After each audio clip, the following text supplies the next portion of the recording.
today we're going to be cooking a homemade dog food recipe for a more inactive dog. This is going to be a chicken and oat recipe. The recipe is designed to be high in protein, higher in fiber, lower in fat, and a little bit lower in caloric density. So I have all my ingredients here, and I wanted to give a quick tutorial on how to do that. Hi, my name is Nikki. I'm a registered veterinary technician, and today I want to show you how to cook your own dog food. Now, before we get started, you may be wondering, how do I know if my dog's an inactive dog or this recipe might be appropriate for them? Well, really this comes down to how many calories your dog is consuming or how active your dog is. Many different factors can influence how many calories your dog consumes. One of them can be genetic. Breeds like Labradors or Pugs, for example, need less calories consumed in order to maintain a healthy weight. Also, if your dog just gets less exercise, either because they're older or just because they happen to be a little bit of a couch potato, then this recipe may be a good idea for you. If you aren't sure, go ahead and check out my other video that I posted talking all about the nutritional needs of an inactive dog, and that'll go into it in a lot more detail. Another thing that I wanted to go ahead and clarify before I get into this recipe is to make you guys understand what a simple recipe means. Basically what that means is that I'm using a limited number of ingredients to make a complete and balanced recipe for a dog, meaning that I'm not going to be choosing oily fish and organ meats. Instead, I'm going to be relying on a multivitamin in order to fill in all those essential vitamins and minerals that dog needs. So you can see here that I don't have a lot of ingredients. The things not pictured here are going to be my oils and our multivitamin that's going to come at the end.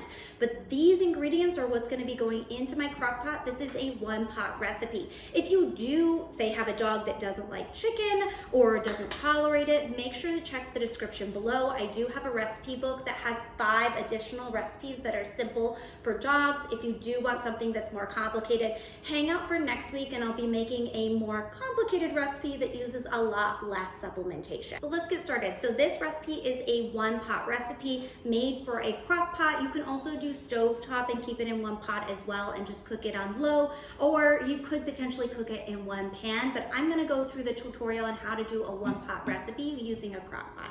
So this is kind of a smaller crock pot. Depending on your batch size, you may need a bigger one. When you download the recipe book, there is an Excel spreadsheet that helps you calculate batch size based on amount fed and the size of your dog and all that good stuff.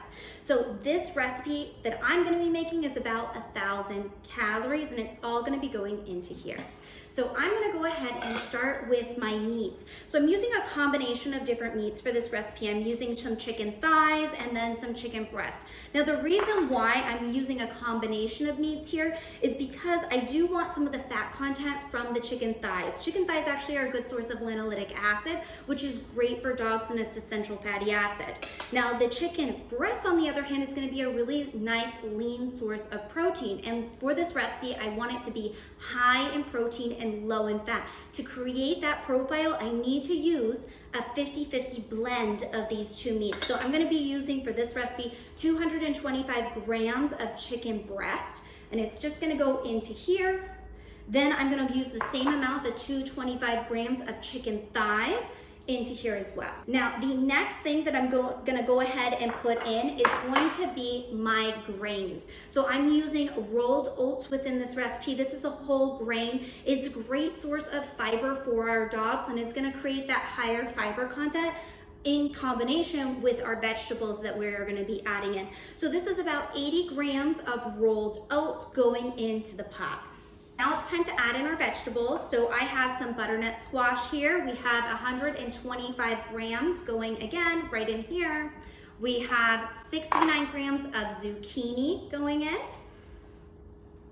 And then I have some broccoli. This is about 30 grams of just broccoli. Now you don't have to worry so much about chopping it to being bite-sized at this point, because when we put it in the slow cooker, all of these are going to get a little bit mushy. I kind of put it in little bite-sized or cubed 1-inch pieces so that everything cooks about evenly within this recipe. Now the last thing that we need to add into the crock pot is going to be water. So to the crock pot, I'm going to be adding about 1.5 cups of water.